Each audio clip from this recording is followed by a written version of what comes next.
Folks, welcome back. It's 6:30 on Friday, wherever you are in the world. It's 6:30 Eastern where I am. It's 11:30 over in Britain with my boy Boggs. It must be another pregame show, folks, because we have a stacked evening for you, and we are so happy that you decided to join us tonight.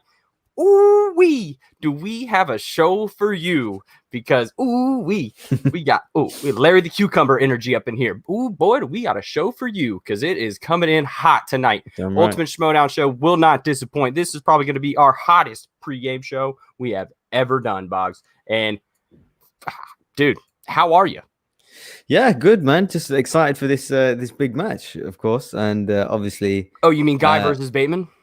Well, that as well. Yeah, that as well. But obviously the headline act.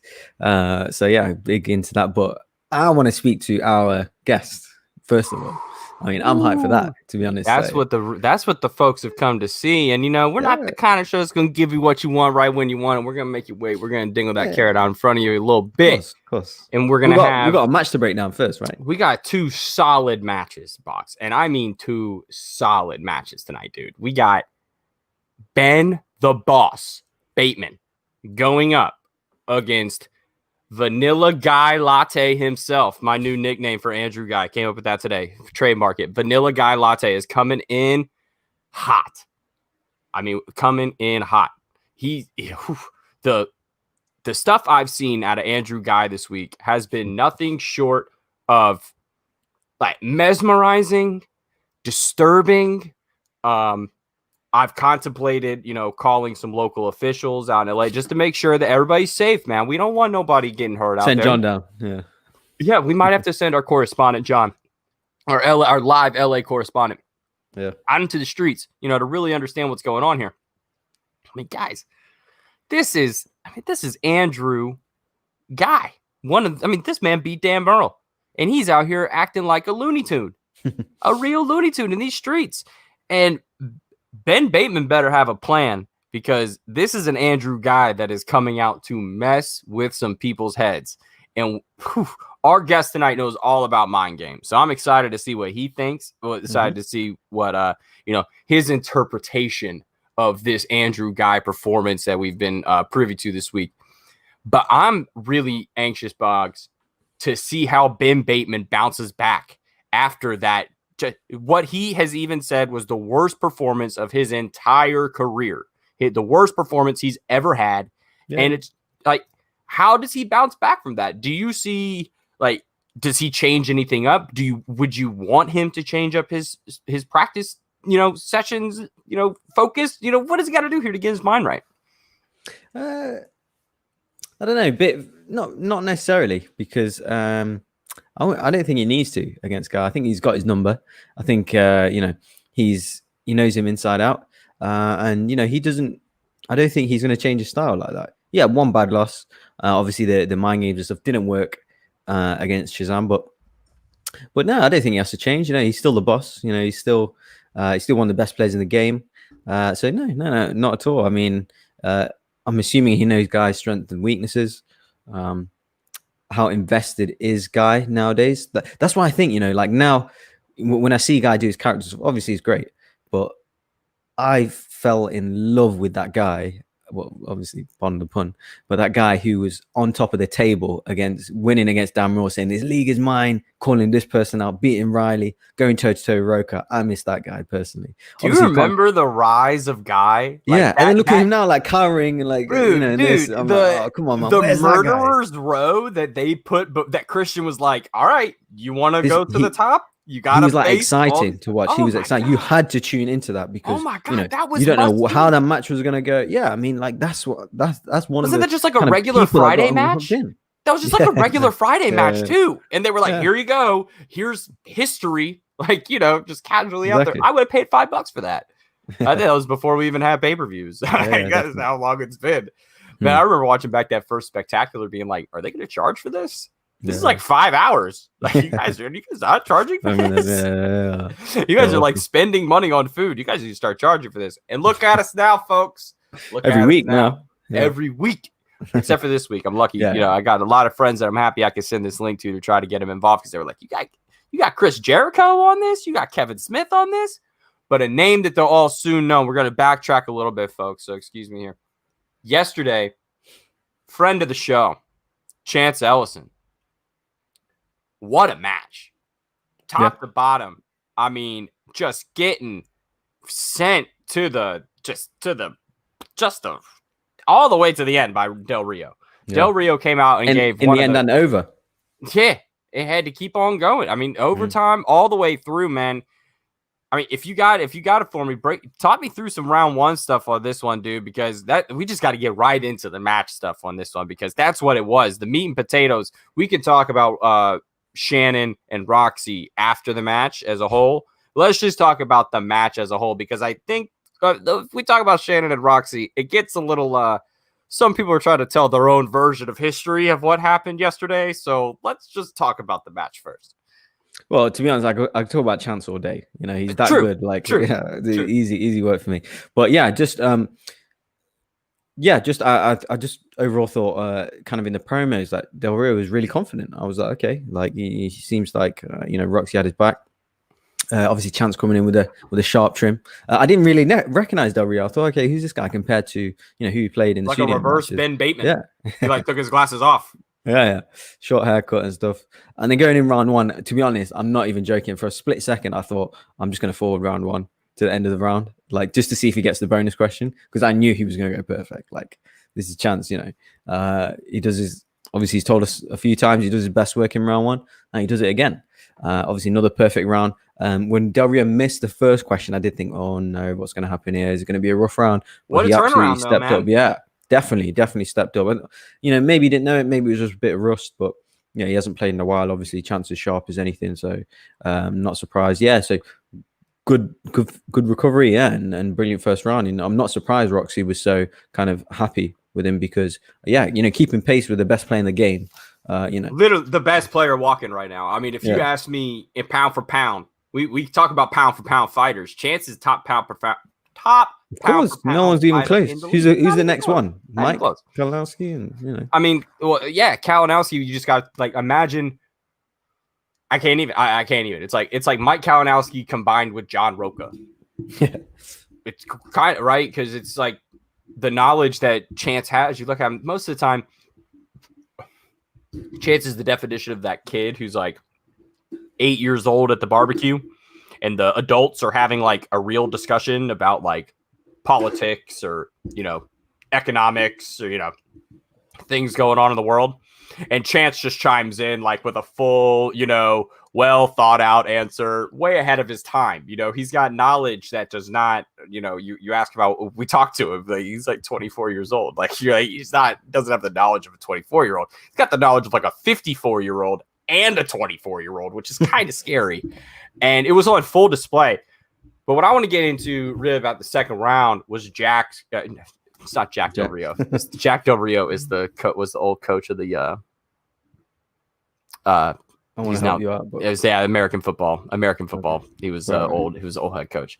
Okay. So he comes in and just really holds his own, man. The water was rising there, because the second Chance spins in or geeked him. If you've been paying attention, if you're standing in 3 feet of water and then suddenly it's 6 feet of water, you're like, oh, geez, I'm kind of out of whack here. And it felt like he had a chance, especially after the perfect round. Everything seems to kind of be going at Chance's way at that point.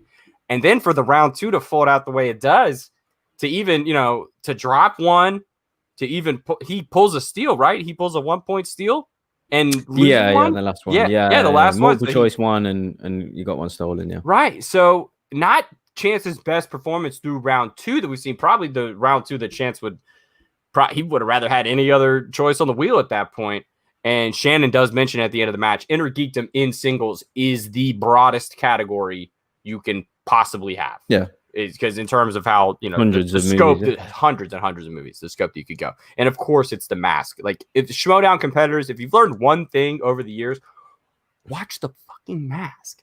Like, well, just watch the mask. It's like, come on, just see too many times these same movies tripping people up. Remember the Titans, like, all these movies people don't seem to want to watch them, because for some reason these questions keep getting asked and they keep tripping people up. But Emperor's New Groove. Look, I have never seen a more offended face than when I looked behind me at Guyane and she said, they haven't seen the Emperor's New Groove. Like, she was mad offended, and I was too. And she's like, you threw off the Emperor's Groove. Sorry. Like, yeah, man, you threw off our groove. I was ready. Like, come on, Christian, that's not right. You got $2. Come on, Christian got 2 kids at home. Pop that in. That's a great time at the movies. Like, I remember going to see that in theaters, and that being a great time. So running it back, we get into round 3, man. Tit for tat. Yeah. Tit for tat. We're going back and forth. This is a dang ping pong match going back and forth, bro. I mean, this is what's up. And I'm all for it. Like, because we said in our pre-production meeting, and you actually said this. I'm not going to call you out, but I'm going to call you out a little bit. On Thursday, you called a KO. And so I'm sitting here in my head thinking like, oh, when's it coming? Oh, no, it's not coming. Oh, it can't come now. Mathematically, it can't come. And then at that point, I don't know why, but I was rooting for overtime. Yeah. Mainly because I want Chance to not have any doubters in any corner. If you're a strong Chance, we're strong Chanceys here. We might get shirts like Chancey the Pokemon, and that the big pink one. And she like helps. She's like the nurse one. Yeah, we're going to get some shirts like that. We're big Chanceys out here. And he can kill it in the first round, right? He gets a perfect first round. He gets a not so perfect at all second round. Mm-hmm. Third round doesn't stumble. It just seems to just stick it right through. Like the second round doesn't matter. And then keeps his head above ground in overtime and beats a competitor who stuck with him the entire way. I mean, Del Rio, Christian mentioned it. He was a prime player ready to come rising up at the same time as Paulo Yama was 2 seasons ago, coming up in that same group of freshmen, coming into the league at that time. And he just had other commitments and just couldn't do it.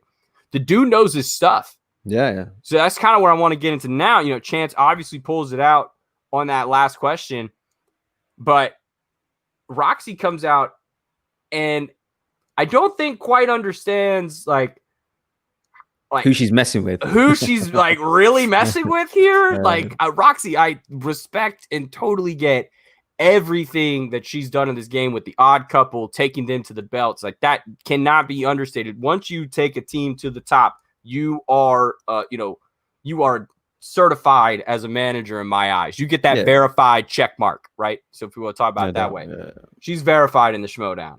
Of course. And Chance has been verified just as long.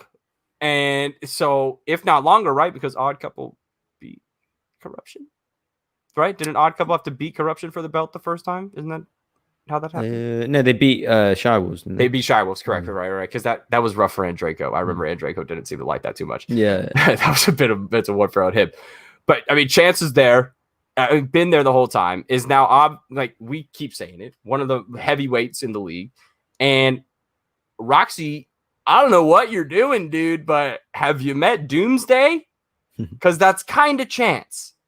Chance is kind of Doomsday. You throw him into every situation. The cojones on this kid to come in and say at the beginning of the match, I was more hyped about coming into the singles tournament than I was the IG tournament. And spoiler alert, he won the IG tournament. Like, and he's more excited for the singles tournament. So overall, man, I just thought that was a hell of a performance from him in terms of what was given to him, right? Del Rio gave him everything that he had, laid it out on the line. And I think that's the first round matchup that Chance needed, because if he ends up going up against the Barbarian or Bibiani, trying to get out of this side of the bracket, and then to possibly have to go up against Andreyko or Roca in the finals, just, in the Fantastic Four. We can't legally say those other things, we found out. Thanks, Frank. Right. Thanks, Frank. Frank coming in hot on yesterday's episode with legalities. So the Ecstatic 8, we'd call it, or the Savvy 16, maybe. And so Chance making it through there, man, it gets harder and harder every time. And Del Rio, if you stack up possible opponents, was the cakewalk of the bracket, and he took him to overtime. So anyone like us thinking that Chance was going to have an easy way to maybe playing Roca in that Fantastic Four ain't isn't quite, I'll take that L. I was calling shots. You were calling shots. Yeah. I'll take the step back because this singles tournament's got some talent in it, Boggs. So is there anyone else that you're looking for? Maybe not on Chance's side of the bracket, but on the other side to maybe make a move. Okay. So on the other side of the bracket, there's one name that's sticking out to me. Yeah. Well, I've definitely got a soft spot for Schneider. So we'll see where he goes. I think he's playing next week. So could you imagine the Snyder Oyama matchup? That's what I want to see. I want to see the best play the best. Never doubt Schneider. Again, another 2-time champion. It's got some of the best stats. One of the best. I saw Frank's stat that he's put up in on his post. I think Snyder has like the second or third best stats wise in terms of wins losses records in a title match. So he's got the highest winning percentage of anyone in title matches ever, apart from Dan Morrow. Yeah, I think Dan Morrow has like 10 title matches, and second is Schneider. And he never gets he never gets put in the top he only echelon of players. To be fair, he only played in title matches for like 2 seasons. Pretty much, yeah. Because the Patriots were just holding court for so long. But he's obviously beaten the Shire Wolves. He's played Corruption, played Who's the Boss, all these guys. So they are, he has played in tough when matches. He was part of the Patriots, top 10 when he was part of the Patriots. He's had good single runs. Best of the best. He's had title, obviously title shot against Oyama. He's beat other good singles players in the past. I he's fully like rate the inverse of Makuga.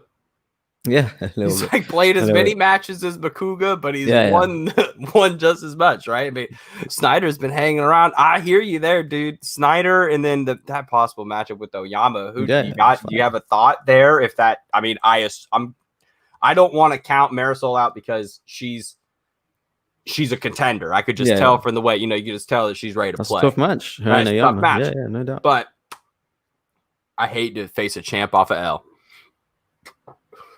Yeah, I hate that.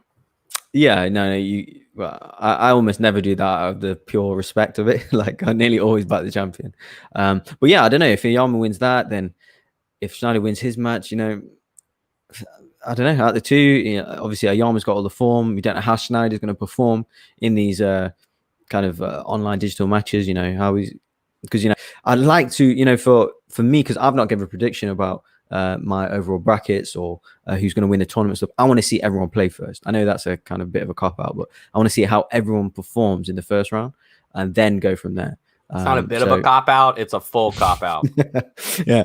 Well, like for example, I would have thought. I'll give you an example. Like I would have thought someone like Jericho could potentially be a winner, but after seeing him in his first match, I'm like, I don't know. So I want to give everyone, get the kind of ring rust off first, and then give a kind of a more educated opinion then, because right now it's just a bit like let everyone play first, let everyone settle down, get the questions going, get the flow with the managers, see how that works, and then I'll kind of make a call. But yeah, I want to see kind of where everyone's at. But yeah, I got my eyes on Schneider. I think he's I think he's one to watch. Definitely I'm having a few problems with my arm, so I'm just gonna go on mute 1 second. So all right, no worries. I'm still listening. We're 10 minutes away from having on one of the current champions of the movie trivia Schmoedown. And before we get to him, we're going to start to break down a little more of this Guy and Bateman matchup, because as Boggs is fixing his mic, I haven't been this split on a decision in a long time. These two dudes came in and kind of gave me everything I kind of wanted out of a Schmoedown competitor. They gave you drama, they gave you talent, and they gave you the combination of them at the same time. I initially, I'm going to be honest, was not the biggest Ben Bateman fan. The guy kind of pissed me off. Dude kind of came in with his own vibe. It took me a while to figure out that the dude was just playing the game in a different way. I now respect the way the guy plays the game, and I also respect the way Guy plays the game. And right now, both of them are coming at this game in two completely different ways. Bateman coming off a loss. Guy coming off of this week of whatever this has been, whatever this character he's been doing, whatever this whole act is. I don't know if this is his new way of getting in folks' head, but is this guy on something? And by that, I mean he's on a mission. I don't think Andrew Guy's determination should be taken lightly. I think Andrew Guy is a competitor who he's seen can take out the best. He can take out the best of the best. The man took out dangerous Dan Murrell himself, and let's not count that out. So whatever he's got going on, the dude can do it. I don't know if you know, dude tackled a man, smashed the table over a man. I mean, come on, this dude's done everything in this league. And Boggs, I know you know this. I mean, is there a way for Guy to physically harm Bateman tonight? Like, can he? Like, I don't know, but it seems like every single time these two get close to one another, bad things happen, man. Bad things. Pretty much. That's why, I'm a bit gutted it's not in a studio. Obviously, it would have been electric in a studio, but let's see what they got. You know, obviously, Guy's a great actor. He's doing great character work, super funny. So, yeah, I mean, we'll see. But I'm looking for Bateman to get back into some form here. I'm looking for a big win from him because obviously, I know you're talking about Guy there, but I don't know how seriously he's on this singles thing at the moment, because I've heard him say so many times he prefers being a teams player and that kind of thing. And so I don't know how legit serious he is on this singles thing. So, I mean, we'll see today. But I'm definitely on the Bateman, kicking in some form, going into that Dan Murrell match. I wouldn't want to play him. Yeah, if I was Guy, man, I'd be mad. Like, I'd be mad that he lost because a cocky Bateman, he can talk smack. He can play good. God. He looks good. Like, what's not like? He's too fire. Like, so it looks so good. You want to punch him in the mouth, man. It looks so good. You want to punch him in the mouth. And look, he hasn't been that guy in a minute though. I'm gonna be honest. I haven't seen that Ben Bateman in a long time. I've seen the Ben Bateman that's been holding his cards close to the vest. He goes on backstage, all that stuff. He tries to, it's a different Ben. It's not quite the boss. The boss isn't quite on full display there. And I think that might come back to bite him because he needs the boss. Ben needs the boss mentality to come in and lay it down. And he needs to know. I miss that boom, wop, bump, bump. That old music that he had when he would come in. Kiss the air. Yeah. Oh, man, that cockiness. That was the Ben that made me mad. But that was the Ben that won. That was the Ben that came in and won matches he didn't need to win, or he shouldn't have won, right? That, without the experience, but he didn't need the experience. Dude came in, challenged Scott Mance to try to take his title away. I mean, the cojones on these dudes to come in here and try to create new standards of excellence. Mm-hmm. And Ben did that. Ben came in and kind of set the way of playing. Yeah. Same way Paulo Yama, Chance, all these guys, trailblazers in the idea that you don't have to be a schmoes, no host to be a great in this game. They came in and proved them wrong. Yeah. And it's just incredible, man. I'm just so proud of the way that these dudes have come up and the way that they've been able to turn this thing into their own. Guy and Bateman have come a long way from the early days of team action, from the early days. And we are very far removed from that. I mean, Guy's on another level. And if we can see if he can commit to his game as hard as he's committing to whatever we got going on this week, Guy's bringing it too. So I think Bateman knows it, man, because these two dudes, they talk all the time. No matter what this Schmoedown stuff is, these two dudes are homies. And I know they both know. I know they both know that they're bringing it. These two are both bringing their A games tonight. So I'm going to put you on the spot. Who you got? Oh, it's not even a hesitation. It's Bateman. No doubt. I super wished Guy put as much energy into his gameplay and studying. Obviously, I don't know. Obviously, Guy's studying a mountain and stuff like that. I just wish he can be a player, but he's just not quite getting there. And I don't really see the desire, the passion for him to do it. He just seems like he's having fun with it. But I just wish he had that 5-10% more fire in him just to prove, just to get that win, basically. So, and obviously Bateman's an A player. He's looking for them belts. He wants to beat his faction mates, and I just think he wants it more, basically. So obviously there's a rivalry there. Healthy rivalry between them. But yeah, I mean, you can't not back. You can't. I've not seen anyone back Guy, to be honest with you. I don't blame them because Bateman is just too good of a player currently right now in comparison to guys character driven play at the moment. So I don't know. I can't see a way of Guy winning this match, to be honest. I know it sounds a bit negative, but I think Bateman's gonna walk it. Andrew Guy is gonna win this match. Yeah. Okay. I've been holding this one close to the vest all week long. I've had a feeling. Hell, I've had give me vibe. some, convince me, please, because I've had the. I normally have Guy's been here before with the stakes. Stakes are nothing new. What I am hesitant about is this digital format, right? So what I'm saying is that if I am to be believed, Colin, the host of this show, is to be believed. The person who has the most digital experience wins the match. That's just plain and simple. That's all. That is what it is. I don't think that's going to be the case today. I think last weekend rattled Ben Bateman, and I don't know if he can study, he can take on, if he starts doing the whole Roca thing where he's got multiple people asking questions at one time. That's all good and that's all fine and dandy. The only way Ben Bateman wins this match is if the boss comes to play. If the boss shows up tonight, it's over. The boss shows up, it's over. I mean, I'm sitting here feeling like he can knock him out. Yeah.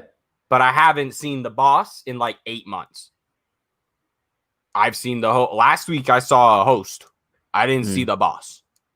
So I need to see the boss again before I believe that he can do it again. Now he comes out here. Listen, it's all thrown out if he gets that perfect round one, because I think that's totally in play for both of these guys.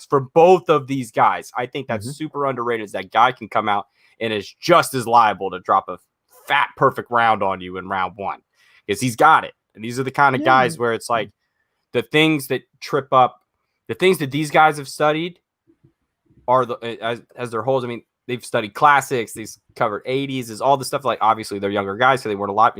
They've covered that stuff. That's usually the stuff that trips them up. I think they're good there, man. I think this could be tight. I think this could be just like Chance. I think this could be just like the match we saw yesterday. I think it's going to be super tight. And I think it's going to surprise a lot of people that Guy is going to come out here and put up a bigger fight than anyone seems to be giving him a shot to give. And to me, man, I'm just super excited because this main event is spicy, because it's probably the biggest main event we've ever had. Yeah. In terms of scope, in terms of size, in terms of following. I mean, these dudes, they're putting the Schmoedown on the map tonight. But I mean, dude, we're talking about Chris Jericho and we're talking about Kevin Smith. These are two dudes who, in their own worlds, are titans of their industries. Chris Jericho, it goes back years, man. I saw Chris Jericho at SmackDown in 2004 in Charleston, South Carolina. I mean, that was unbelievable. I'll never forget that. And now this dude's coming on the Schmoedown tonight, and he's going to play the director of Clerks. And as one of my best friends said today, didn't that guy direct Dogma? To which I said, this is why you're one of my best friends, because that's not in my top 3 Kevin Smith movies. He's like, that guy's made some weird stuff. I like him. It's like, this is a night for weirdos. And I mean, tonight is just too much, man. I'm overzealous. I'm overexcited. And I'm just going to go ahead and do it, man. We're joined tonight. We're truly, truly honored to be joined tonight by one of the top-notch players in the league right now. And I'm going to do my best to give a good old Christian Harloff entrance to... Let's do it. The reigning, defending, movie trivia Schmoedown, inner geekdom champion of the world. Cue that swag music in your brain, because I know you all know it. It is Chandru, the Chosen. Dandapani, welcome to the show, champ. Gold in this house. There's some that's what I want to see. That's what I want to see. Now we're talking. Now we're talking. Yes. Yeah, I'll stop the music there because we don't want to get copyright complaints or anything like that. Exactly. How's everyone doing? Hey, Colin. Hey, Boggs. Good, man. Yeah, good. Very good. Thank you, man. How are you? I'm so excited. Like, I'm also. No, you're frozen. Oh, he's here. He's here in our hearts, folks. He's here in our hearts. He'll come back to us. Boggs, if anyone wants to know, Boggs has the reins for the rest of the show. Boggs, the floor is yours. He's back. He's back. I'm back. Sorry. Yeah. So yeah, every match after mine, like Merle versus Ervin, or like Founding Fathers versus Corruption, or today, I'm just like excited that I don't have to worry about like studying or having a match immediately after. So I'm just like these past 2 weeks, I've been just watching as a fan too, and like 1 or 2 matches every day. I'm just like getting so much more down, and I can't get enough. Yeah, every day, right? Yeah. Yeah. So yeah, I mean, like, how's the kind of overall reaction been since you've obviously won the title? How you feeling? What are you thinking? Like, do your family watch the Schmoedown? I was thinking. They watch the matches that I play. Okay. That's pretty much it. I send them the links as soon as I as soon as I drop on public, like drop on YouTube, and they have fun watching it. And I think it was the second match ever I played. My family was all here in the US for my graduation, so I got to bring them to the studio as well. Nice. I actually wanted to do an introduction with intro, like during my intro, I wanted to bring in my nephew with me. He was like wearing that Incredibles t-shirt, like, so we had his hair styled like Jack and everything. Nice. Like, but then he got scared seeing the Warfather and started crying, so we had to like take him out of the studio in order to like console him. I don't know if I've told this story before. That's awesome. Nice. But yeah, they were so super excited to see the studio. Like my mom especially is like a big fan. Like, she doesn't understand like the questions or anything like that. She just like watches the score and be like, okay, he's like winning. That's all that matters. She was the son, right? Yeah. Yeah, exactly. So I've got a couple of questions, if you don't mind. Like, a few personal questions. First of all, your name pronunciation, is it Chandru, or how do you pronounce your name? Yeah, it is. Okay, yeah. I thought so. I've seen it so many times, and yeah. The first syllable rhymes with pun, Pun. So it's Chandru, not Chandru or Chandru. But like, I don't want to keep correcting people too. Yeah. So it's just an endearing way of them saying it too. Like, so I'm happy with anything. But if you're concerned about pronouncing it right, it's Chandru. Yeah, no, no one's ever said it or asked you. I just thought, oh, okay, clearly that's yeah, you know what I mean, right? Also, as well, obviously, I went to India last year for like 2 months, right? And I was working in India. And are you from South India, or whereabouts in India from? Yeah, South India, from Tamil Nadu. Oh, okay, because I stayed in Chennai for like 6 weeks. Wow. Okay. Yeah. So I traveled. Did you go during the summer? Yeah. I was like April, May, June. I was there. It's so hot and humid around that time. I don't know how you didn't survived. go below 42. Especially like since you're used to like living in the UK. Like, I don't know how you survived in that. Like, me and Colin talked today. Yeah, and you know, obviously when August, right? It's 90% the temperature was today. Humidity here, bro. 90% humidity every day, and it's like 45 to 60 Celsius. Really, I'm jealous. Wait, where is this? South Carolina. Oh God. Okay. Yeah, it's a sweltering heat, and then a hurricane can throw you a left hook. Yeah, so I was in the UK. It was 11 degrees today. Oh wow. 11. Yeah, we're in August, right? So the grass is always greener on the other side. I wish it was that cold today, because it's just like so hot in California right now. Yeah. So yeah, like I said, I was in obviously Chennai a lot, and I really want to go down to kind of all the Kerala and everything. So yeah, is that where you're from exactly, Kerala, or? So Kerala is the state right next to Tamil Nadu, right? So I'm from Coimbatore, so that's like right on the border of Kerala and Tamil Nadu. Like, it's still in Tamil Nadu, but like very close to Kerala. So I'm closer to Kerala than it is to Chennai. And even the weather is like greener, like less humid. So it's closer to Kerala than it is to Chennai. So whereabouts in India are you from? So my dad's from India. He's from Punjab area in Jalandhar. Oh, awesome. Nice. Yeah. So like north.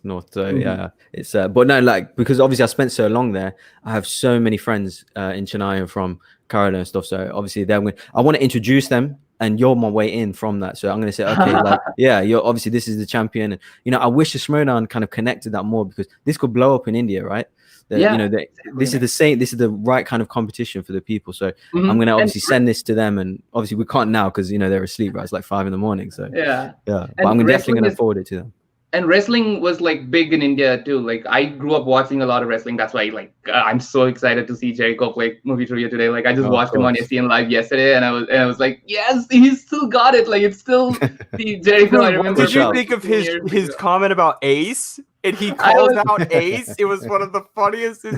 That's stupid. Like, your friend's an idiot. I was watching it live, but then I couldn't. I just laughed out loud as soon as he said that. Like, and I get the wrestling aspect of it as soon as he said that. And Ace is gonna love it. I'm sure he's like been at it like multiple times too.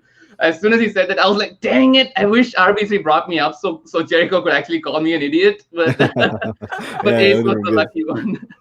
Chandru, last question about India. I watched Avengers Endgame in India. Oh, you did? Yeah. So that was one of the best movie experience I've had in my life. So Colin, in India, they cheer when they see a superhero. Okay. Yep. So imagine Avengers. Then Endgame. I might be part, because I'm like the only person left in movies around here that's like, yeah. That's like modest of how they behave. Yeah, it's an event. Scream. I felt like I was sitting there. Obviously in the UK, you just kind of sit there and watch a movie, right? I could hear a family of women shouting and screaming at the back of my head. Like, this is just on the intro. I'm like, what the hell's going off here? And there's popcorn flying everywhere. I'm like, what is this? So it was definitely an experience. You ever go to India, anyone watching, like, make sure you watch a movie there. Watching a movie there, especially like on a first day or like when it releases the opening weekend, is it's like a quintessential Indian cinematic experience. It's just, I hadn't done that for the longest time because like my family, we always like end up going like a week after or 2 weeks after. But then when I started going to movies with friends, it's always like the opening weekend, and it's just such an awesome experience. Like you see the diehard fans there, and if it's like the local movie stars movies, people like dance in front of the screen during musical sequences, and like they throw confetti in the air. It's basically a festival. Like this is the opening of the movie. Yep. That's what I mean. And getting if we did more marketing around this with Chandru at the helm of it, I'm telling you, this could blow up in India. Honestly, I mean, we've got the right guy for it. So. You know how they sent the whole WWE cast to Dubai? We got to send the whole Schmoedown cast to India. Drop them all down, bro. Yo, I didn't know John was coming, guys. Joining us live, popping in, the other co-host of the Ultimate Schmoedown Show, John Barr is here. Get him on. Hey, John. How's it going? Oh, I was going to say, like, the audio is not working. Yeah. How you doing, John? How's your day? Chandru, wonderful to meet you, man. How are you? Hey, John. Nice to meet you, too. I'm a big fan of Peanut. Thank you. She got walked. She's delightful. Yeah, sorry. I, wasn't sure I was going to be in this as well. I just stopping in, really, not even to be a full part, but just to, I guess, make my confession to you guys. Part of the reason why I didn't want to be on this episode, and I've just been too ashamed. I don't know who either Kevin Smith or Chris Jericho are. Do you guys know who either of those? I got no clue. This is the first I've heard those names. Have you seen the movie Daredevil? Daredevil. Is that the one where it's like a guy in like a mostly red costume and he runs around? Let me try this again. Otto Octavius, played by Alfred Molina. Close. So close. Just off. Challenge. Just a bit outside. Like, honestly, it's worthy of a challenge. Let me try this again. Have you seen Live Free or Die Hard? Oh, that's the one with Bruce Willis and Tracy Morgan. Exactly. That's exactly the movie we're talking about. You know exactly the movie we're talking about. So Chris Jericho is Tracy Morgan. Understood. Yes. Bingo. This out. I do unfortunately have to get back running. But John, quickly, who you got? Who you got in this matches today? Who you got in the first match? Because I know you know who Andrew Guy and Benjamin Bateman are. Yes, I do know who those people are. Honestly, I gotta go Guy. I wouldn't normally say that. Normally, I'd be the other way. But Ben was just looking a little bit shaky, and we've seen how if Andrew Guy goes up against a champion player who's feeling a little bit shaky, he takes it. So I got to go Guy for that one. And, I mean, I guess in the match of Tracy Morgan and Daredevil, I guess I got to go Tracy Morgan, because obviously Daredevil's got all those other senses, but it's going to be like, it's going to be hard to write if all you've got is like enhanced smell. Like that's a problem, and I don't envy him, and I don't want to make a joke about it. It's just like it's gonna be just a tactical like disadvantage. So I got to go Tracy Morgan. Yeah, I've been broken. The idea of Daredevil and Tracy Morgan going at it is now. I need to see that. It's oh my goodness, That's John. That's why you pay me the big bucks, Colin. That's why you pay me the big Dude, bucks to be in 5 minutes. Wait, you get paid for this? Bye, John. That was a treat. Surprise. Yeah. Oh my gosh. I can't. So, I mean, Chandru, you've been privy to some Schmoedown drama in your time. What do you think of what Mr. Guy has been up to this week? I mean, this dude's been on another planet, it seems like. Dude, yeah, I don't even know what's going on with Guy. It's like ever since backstage when he came in with this whole backdrop, I'm like, I just want to see more and more of Guy. That's why I kind of want Guy to win today. Because like this version of Guy going against Merle Dan is going to be like completely different from like what we saw at Collision 3 years earlier, 2 years earlier. And it's going to be, but say what you will about Guy, like he's already got the trivia locked down as much as possible. Like the guy that played last season is much better than the guy that played 2 seasons ago. And we've only seen him in 2 matches this season, but he's like improving leaps and bounds. He's just like using this sort of character as a distraction while he's like racking up points and trivia too. And during the Twitch stream this Monday, like Bateman was kind of distracted. Like all of this antics is getting into Bateman's head. I don't know how he will be handling that, plus the loss from last week too. Can we talk spoilers? Yeah. Yeah. Okay. You're watching this and don't know what's going on. You're on the wrong show. Yeah, kind of like the loss from last week too.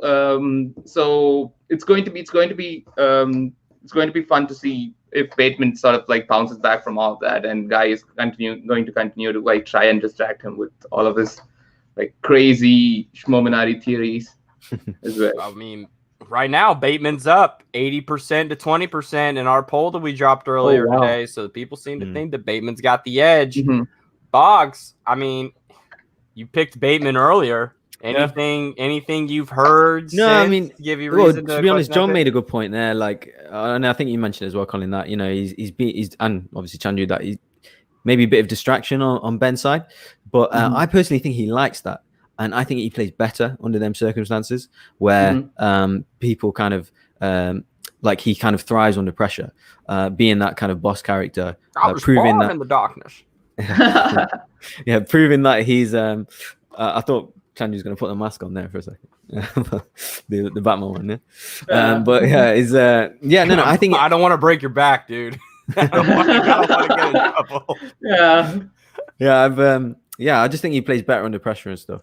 And Chandru, a quick question about kind of Guy's character and stuff. Obviously, you've you've obviously doing a kind of character thing as well, which is I don't know how much is the kind of your online persona is, how much is really you, like percentage wise, I don't know, but like obviously you seem to have obviously rattled kind of other managers, other players, some of the fans. You and probably Chance, I'd say, the most talked about guys at the moment, right?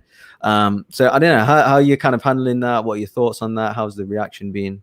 There's definitely a difference between like how I am in real life and like how competitive I get when it comes to the Schmoedown. Of course, there's like the knob that gets turned up, and this is like a competitive side of me which only shows up when I like used to play like board games or sports with board games with my siblings. So if I'm getting like really competitive and like really in your face, it's because I think of you as family. so people should just like take it as a compliment, I think. And even though like STEM was my primary focus, I was like doing a lot of like theater and improv, and during both like school and college and grad school as well. So I have that kind of experience that I can draw from for my character work. So it's so I use it's hard to like, it's easy for me to like know where the boundary is and I make it clear, but it might be harder for other people who watch it, including people in the league. This is so it's just so much fun. Like so it just works to my advantages, I guess. Like they're still confused as to who's the person, who's the character. So I'm just gonna let that be. But that was my whole thing when I thought about the whole chosen character. I didn't want it to be like a one-note caricature. I wanted to be like a believable character with like full-on motives and point of views and goals. If that makes sense. You struck me as someone who doesn't give a damn what anybody thinks, and I love that. I was always the kid in like growing up. Everyone's telling me to shut up. They're like, "Yo, you're too loud. Like you are too loud. You need to be quiet." And I know, and that always made me mad because I was like, "What? You don't want to hear what you don't want to hear what I got to say? Fine. You don't got to hear it. I'll take it somewhere else." You kind of have that mentality, man, where you don't care, bro. And I love that because it feeds into. I think it feeds your confidence because when you, I mean, tell me if I'm wrong, but when you can tell when you've gotten to someone. And because it's pretty visible when you've thrown somebody off their game. And it reminds me of the way that Ben Bateman used to throw people off in the beginning of his career, how Paul Oyama used to throw people off. I don't know. A lot of people don't understand anime like I do. But if you watch some anime like Hunter x Hunter or Dragon Ball Z, people can kind of like see your power level, man. And you're a pretty like a quiet, imposing power level that people who are just as talented as you see that and they respect that, and it scares the hell out of them because I never seen Kevin Smets as rattled as I did in your match with him, man. And that was just, I thought was the most impressive thing you were able to do was to take somebody off their game that I thought was, unbreakable. And so I just wanted to throw that out to you as a compliment that was like super impressive that you were able to, because I know that's a lot. And especially that's your first 5-round match, right? I'm sure you probably did a couple practice ones with your faction, but in real time, it's totally different. And I was just super impressed the way you held all that together. So was there anything that you did in particular going into that match that kind of helped you stay calm, didn't let anything kind of get to you? I don't want to give away too many of my tips and tricks, but I do have my like pre-game rituals that I do so to get sort of in the mindset before playing a game. So whether it be in studio or a virtual match in my room, it was pretty much the same because I got in the same mindset to like get in the game actually like seeing my own face in the virtual arena helps a lot too.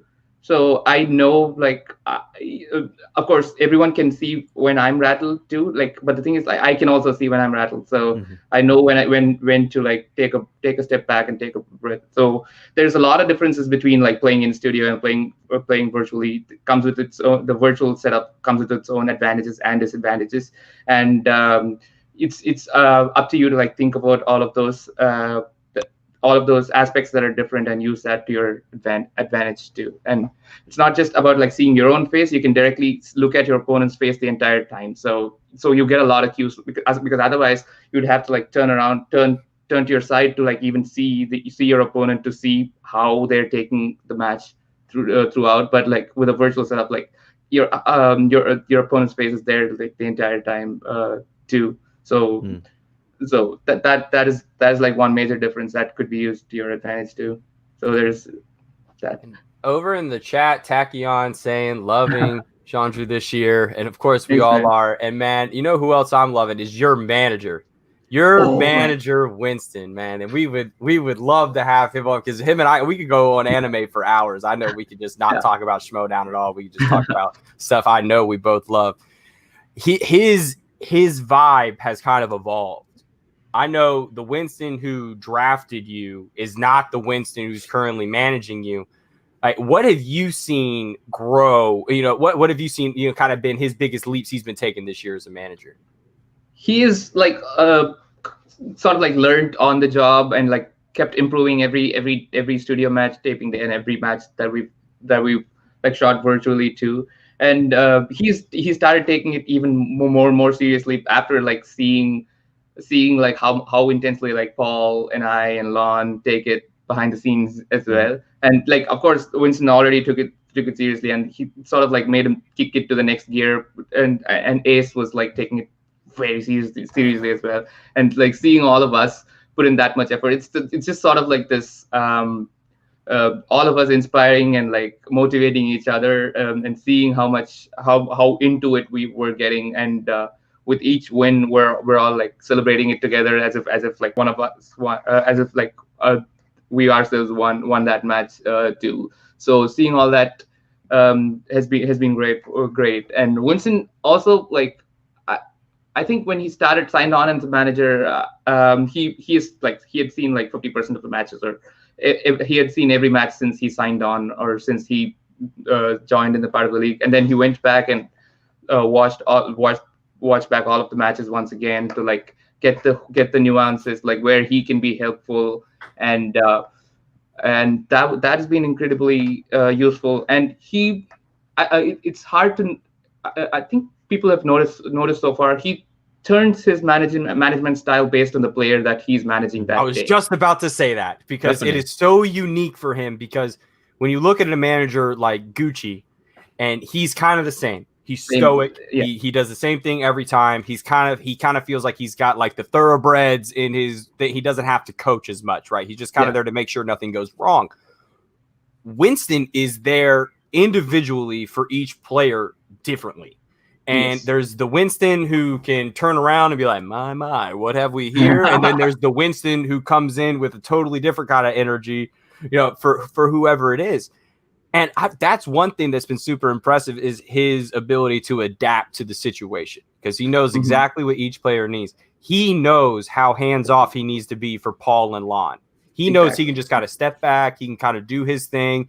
But then, you know, you're probably, you know, and this is in no way disrespectful, the more, you know, haven't played as many matches as some of these other people. So there might be a couple times where he needs to step in and, you know, kind of be a little more coachy with you or Ace and some of these other players. And that is just, it's harder to learn that on the fly. That's the respect that he's been able to earn from most of us out here. And if you're not, you know, what's wrong?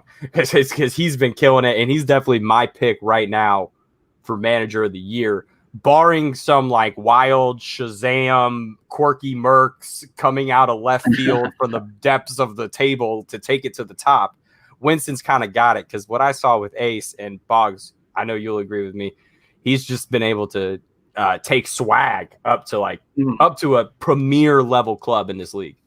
Yeah, and he's also like one of the managers who makes it about the players and not himself too. Like, he doesn't use the minute to just like use it as a stand-up minute, and he actually like uses that towards helping his player and what their player needs at that time. Boggs. Man, Boggs, it's been a minute, dude. Are you just losing it right now? I know you're like, I think I just froze. I know you're on cloud nine. No, you're fine. No, I just froze. You freeze all you want as long as you unfreeze. Yeah, no. I was just on the back of what you guys are saying. Like, you know, Chandru, we've never really seen this before. You know, with such amount of minorities in the league, and you know, swag, how many they have.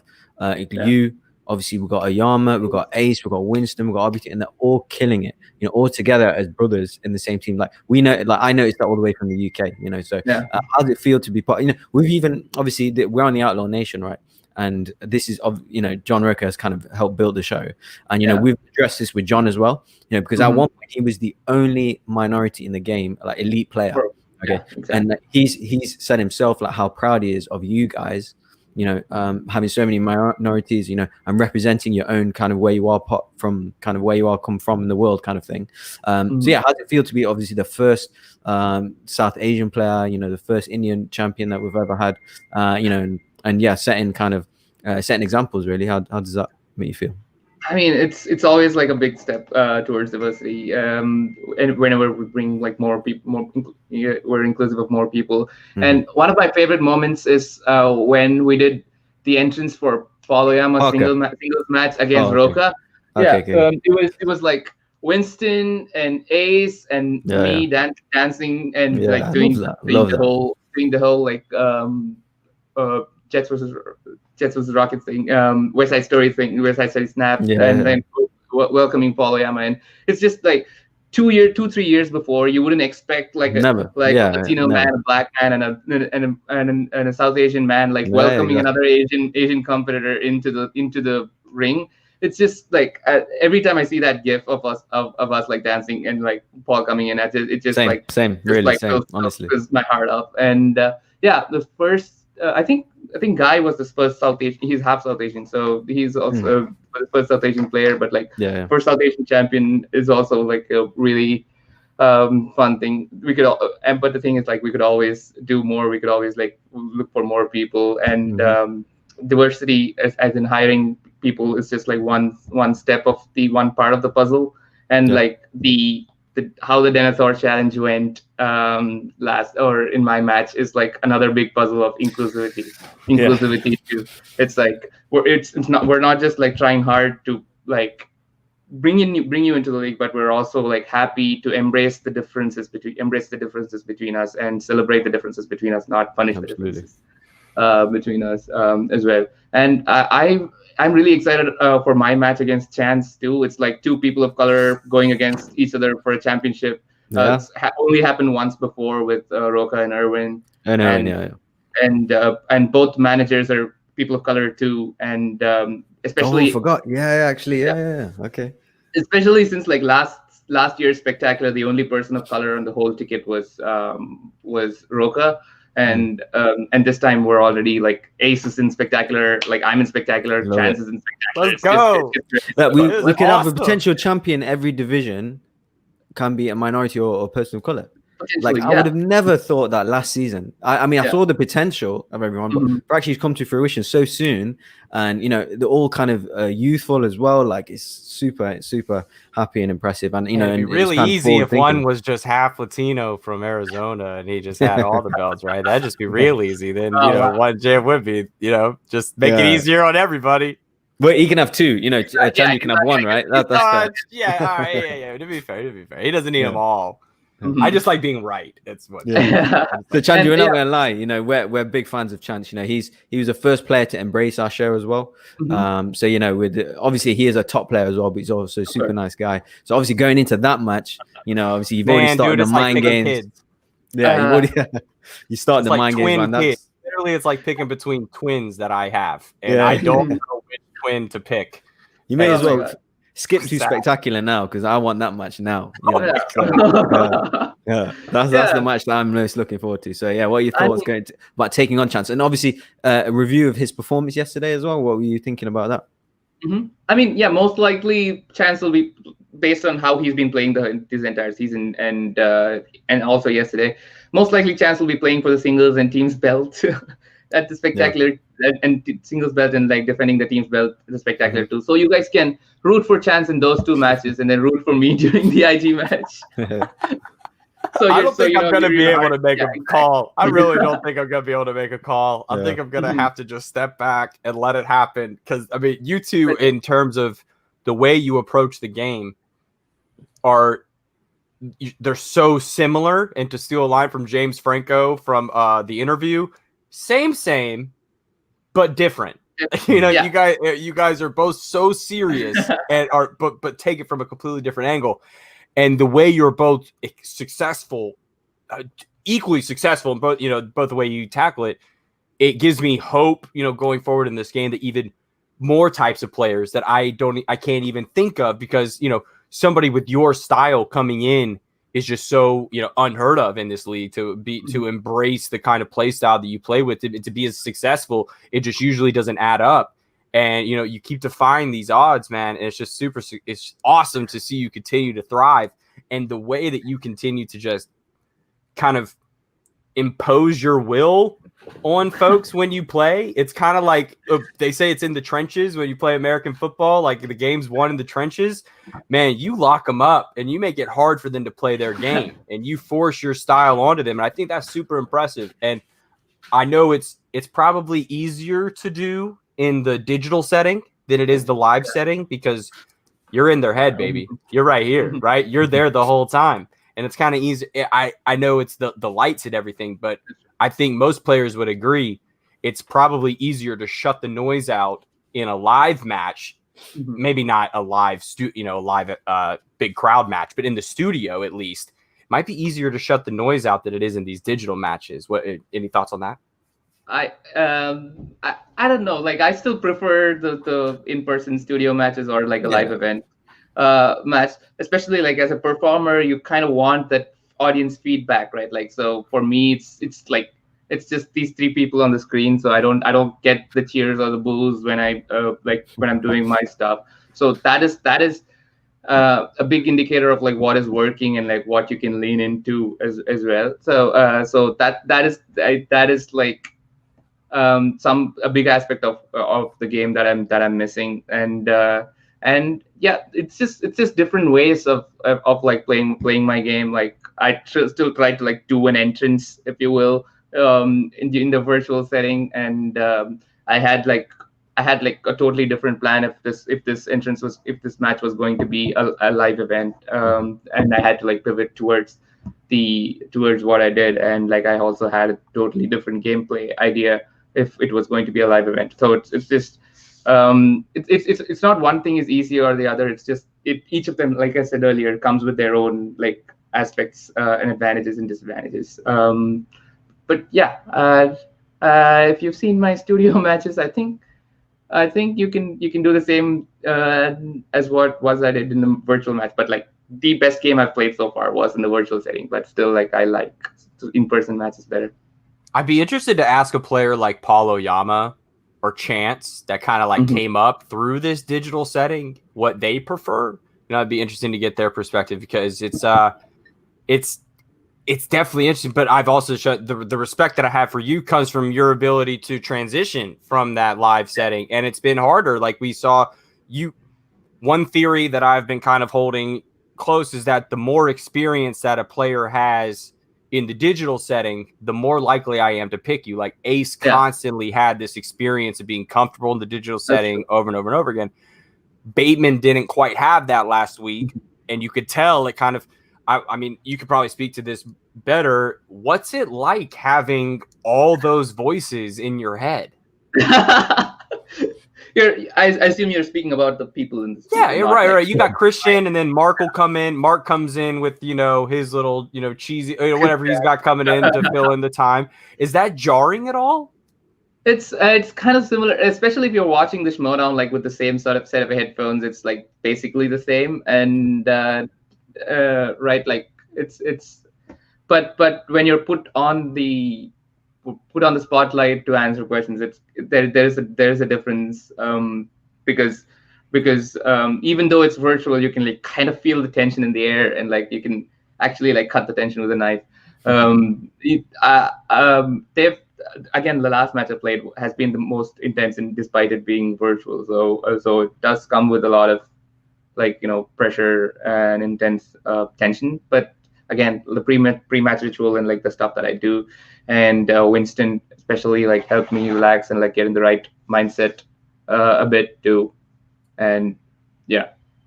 Oh, man, I got a question. So do you enjoy that? Do you enjoy that kind of assistant manager role that you have, or was it something that maybe it was maybe thrust upon you a little bit, or you Bill Russell, kind of he's a player coach, Boggs. He's a player coach. Yeah, exactly. Okay, yeah, true, player coach. So obviously, every player nearly quotes in swag quote you as a helpful person, with their studying and stuff. So do you enjoy that, or is that something maybe you want to do more of, or maybe not so much, or what you? What do you think? Oh, I enjoy that. I enjoy that so much. That's why I was like so excited for the whole like nuke and faction thing, because I grew up like watching three movies in three different languages. So like the knowledge gap for me to like do singles or teams is not that high.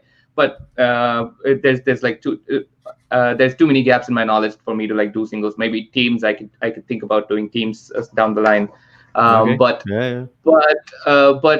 there's a lot more strategy that you could do, and like a lot more oppo research and all that you could do in singles and teams, and like a lot you can play with the wheel categories and all that too. So I've always wanted to do that aspect of the game without without going crazy and watching 3-4 movies a day, which I cannot do right now with my day job being completely away from movies.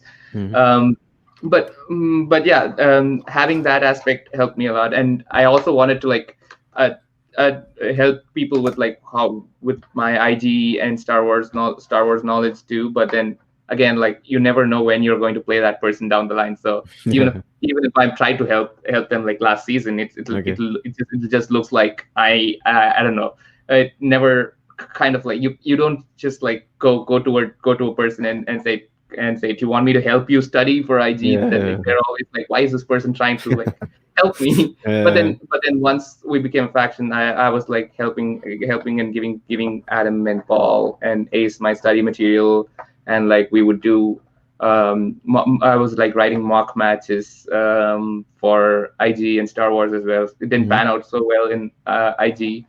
I think both of our players spun opponent's choice in their round 1 matches, but then Ace like made up for all of it by like taking the whole thing.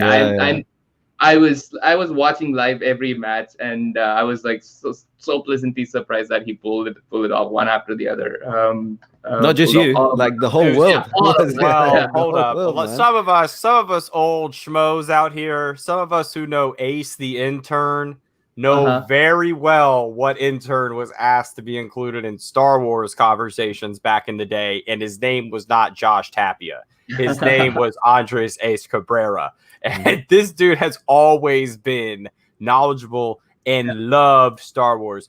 And the second he came on Jedi Council right at the tail end there as a full-timer, and then was announced that he was coming back, I was like, ooh, this dude's got a chance, because he's got that love for it. And there's something to say about those kids like me that love the prequels, man. We got this weird obsession with those movies where we know them a little bit better than the folks that don't like those movies. There's a difference. And Ace definitely has that knowledge where it came, okay, producer Sean back there in the background, I see you moving your hands back and forth. Us prequelists know the movies better than the people that don't like the movies. That's just a fact. Just a fact of life. It's just true. And so I was super impressed with the fact that Winston was able to recognize you, Paul, and Ace and Lon, really Paul and Lon separately, as 3 legitimate title contenders at the beginning of the season. And it's hindsight is 2020, but now he's got one of the toughest decisions in the whole thing, because Gucci's decision, in my opinion, pretty cut and dry. You're going to keep some people. You're going to keep Dan, and you're going to keep Ben, and then you're just going to move on and figure it out the rest of the way. Probably Di Malanta. You're probably going to keep Di Malanta. But if you're, man, I would not want to be Winston having to choose whether Chandru might be going to the Rockstars, right? Oh yeah, totally. Roxy, call me. Oh my gosh, put the phone down. Put the phone after what I saw yesterday. After what I saw yesterday, don't even pick up the phone. Block the number. Block the number. I don't want those managerial vibes anywhere near you. You and Winston are the golden ticket. It's Willy Wonka, Charlie and the Chocolate Factory, and it's time to make some magic. Dude, Boggs, I mean, take us through tonight, dude, and try to pull something out of this, because I mean, I'm too excited right now. I can't. I'm just too excited for what we're about to watch. Say again, Chandru? We're like 20 minutes away. Yeah, Oh my God. exactly. Like, you know, the amount of times like I used to do the Wars of Jericho, like on my little brother or my friends, and play the video games, SmackDown video games, and now he's in the Schmoedown, like watch this. And obviously Kevin Smith, you know, growing up on those movies, and yeah, it's super crazy. Like all I can think of is like Jay and Silent Bob going to turn up. Like I don't know, like what's in play here, you know, even in the promos or something. Who knows? So yeah, like on my pick on that, by the way, I'm definitely going with. Well, I don't say definitely. Actually, like I'd go more towards Jericho, just on the pure sports aspect. You know, the wanting. That's what I've been saying. You know, being being an athlete. You know, having that kind of mindset of I'm winning this. I don't know. Does Kevin? I think just kind of objectively, Kevin Smith knows more about movies, but can he win a Schmoedown match? I don't know. I think. Do you guys listen Jericho by will be chance set on it? Do you guys by chance listen to their podcast, Kevin and Mark's Fat Man Beyond? Yeah, here and there. Batman on Batman. Kevin actually said something very interesting because now I've heard like one. Now Mark Bernardin has his partner on the show. He's played in the Schmoedown before, so he was able to kind of play Lon, right? Yeah, and so there were kind of some questions that Mark got that were kind of pretty hard, and then there were some that were kind of cakewalk questions, and he kind of threw those at Kevin once on the show, and he was like, "Oh, I know those." They're like, "Oh, no way I would know those," and kind of deterred him a little bit. But Kevin kind of mentioned the other day, he's like, "Man, I stopped knowing movies when I started making movies." So he made an interesting one thing that's kind of deterred me from picking Kevin Smith has been that thought of his was that he hasn't been quite in the know of movies since he's been involved in movies. And there's kind of been like a checking out point where you're more concerned about making sure your film gets green light than what other films are, premiering this week. So I'm a little more concerned about Kevin having to go back over the last, when did Clerks come out? 1995, right, somewhere around there. So the last like 25 years of movie history, he's good in inner geekdom, and he's probably good for a couple, movie quotes. But I got a strong feeling that Jericho is going to surprise some people and might actually be a real point getter for the rock stars if they could get him on screen. Oh, yeah, they definitely need the point. Yeah, so even I think, with the gameplay, even with the gameplay, like I can just imagine Jericho just being on it and or knowing more. I can imagine like Kevin Smith, like he's going to be like, answering the question, but oh no, I know it. 1 second, like that kind of thing. So, oh man, ain't no 1 second here.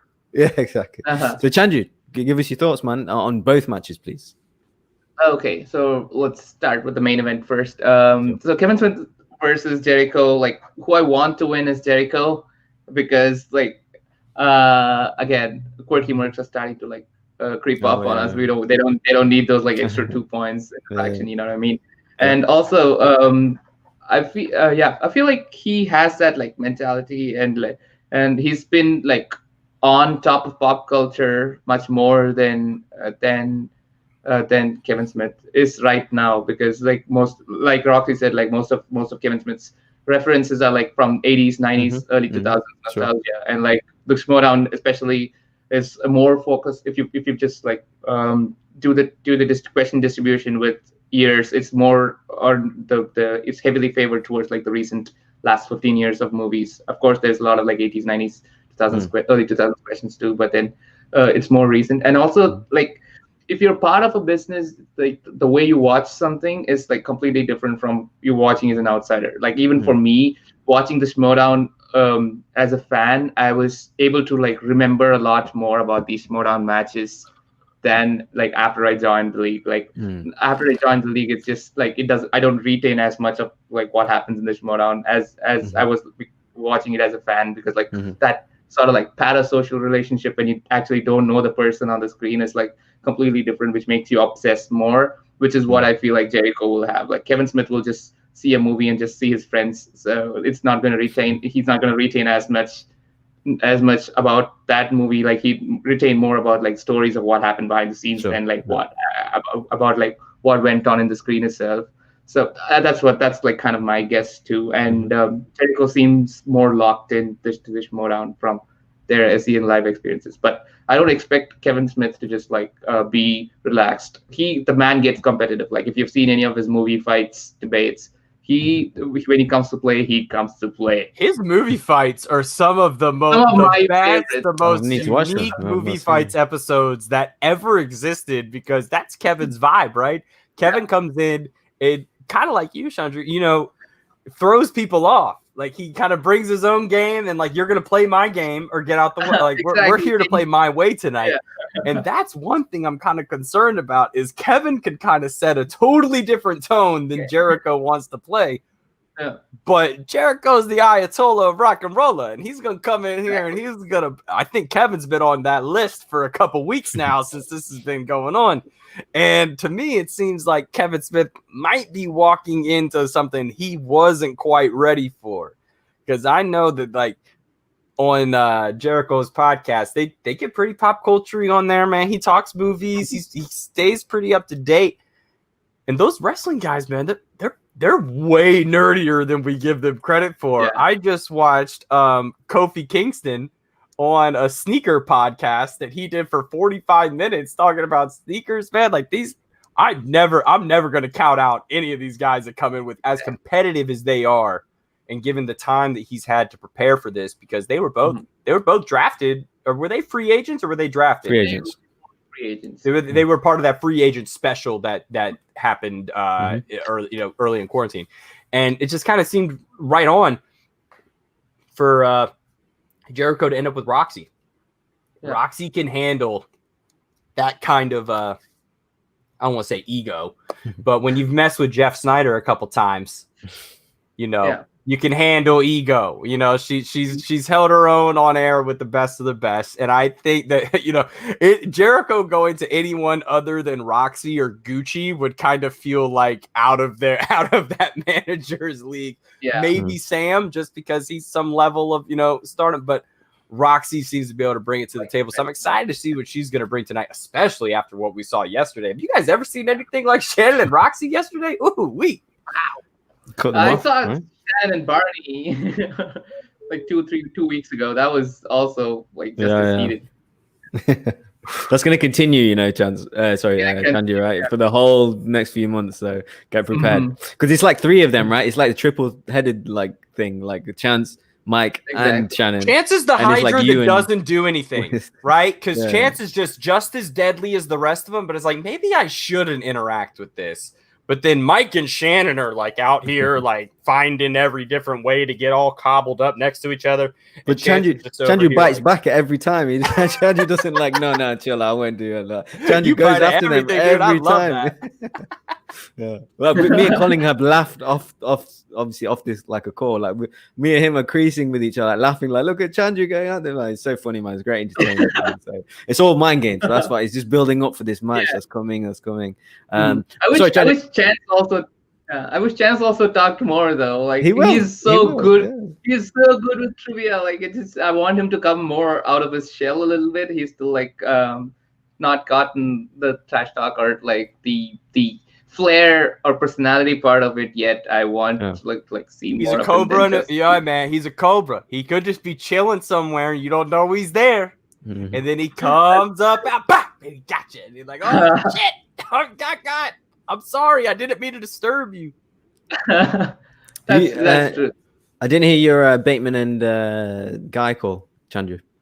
Oh yeah. So again, like most Schmoedown matches, this one, who I want to win and who I think is going to win are 2 different choices. Who I want to win is Guy, totally. Because I want to see this like new guy versus Dan, and like how Dan is going to handle with all his like 2 years of experience with like playing against character types and all that. Like now he actually knows where the game is and where the game is, and like sort of that personality types. But I feel like Bateman has something to prove after how last week went.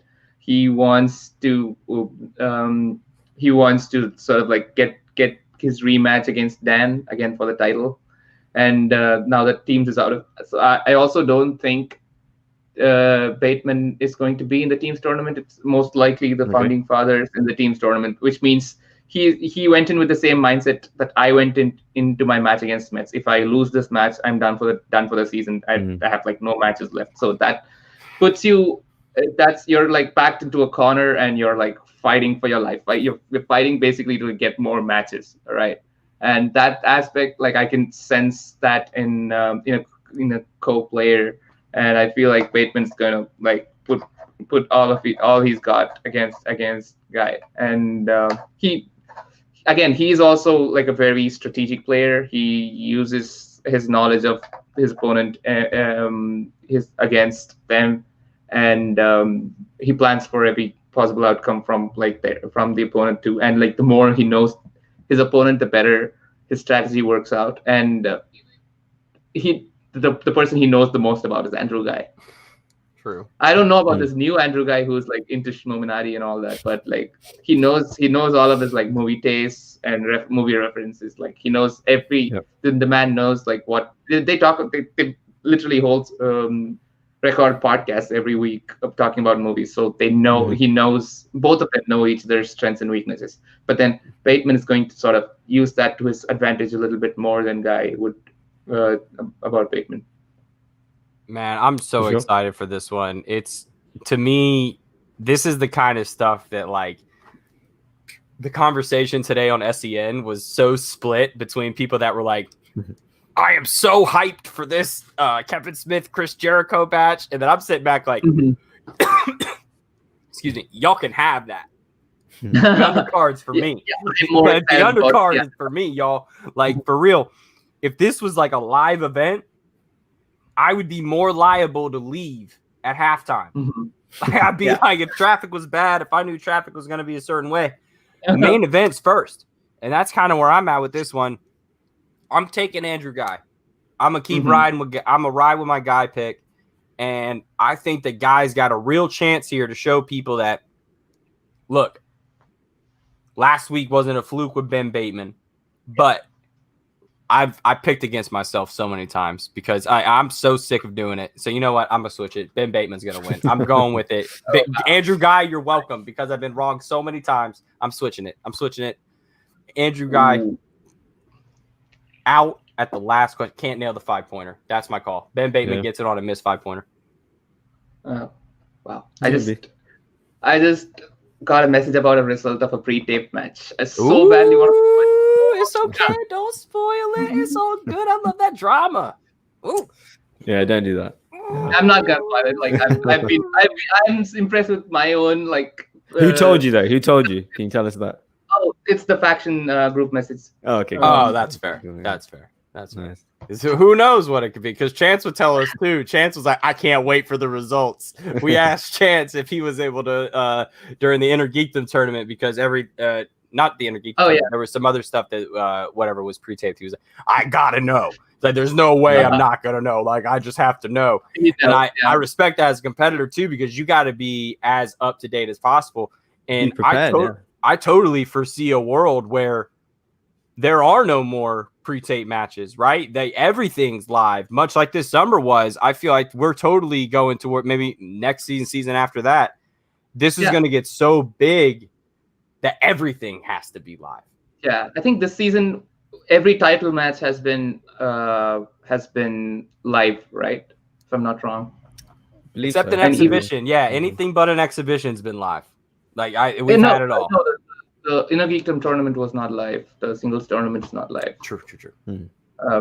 All the title matches have been live this season. I think 70% of the title matches were live last season, and I think this season, except for Mike versus Chance, all of the number one contender matches have been live. So so much going on. It's becoming more and more of like ESPN like sport where like things happen, and the energy between like us taping a match in studio and like dropping it a month after or 2 weeks after, and like actually the match dropping and everyone getting their minds blown is so I can imagine that's jarring. That has to be kind of jarring for you, right? Because you're in a certain mindset like a month ago, and if you know that you lost a match that's not coming out for a month, and then everyone you got to go and promote that. Like, I can only imagine the stress that's like, because it's asking more of the competitors, in my opinion, right? Because you're having to go that extra step to create even more of a facade than you would have done in the first place.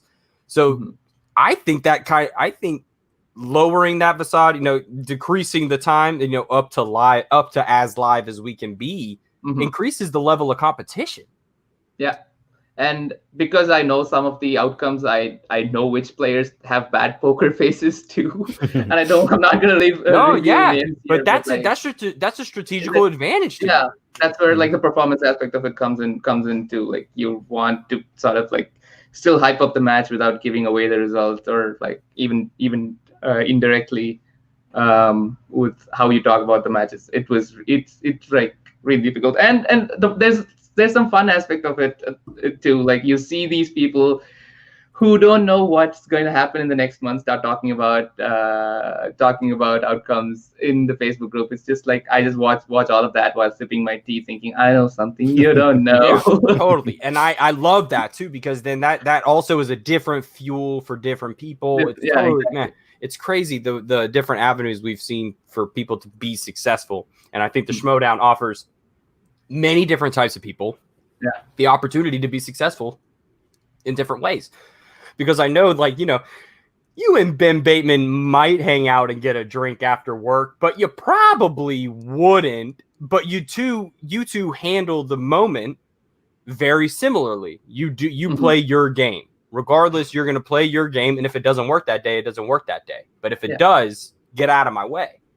So, man, that's been the thing I've been most impressed with you, is your ability to keep it all up here. That's been the one thing I've noticed, man, is you've been able to keep it all up here. No outside stuff. At least you got a great poker face. If it has broken through, it's solid. So keep it stern, keep it solid over there. Yeah, it's perfect because my defense mechanism is to just smile more, so you can never tell. And they get angrier. Yeah, exactly.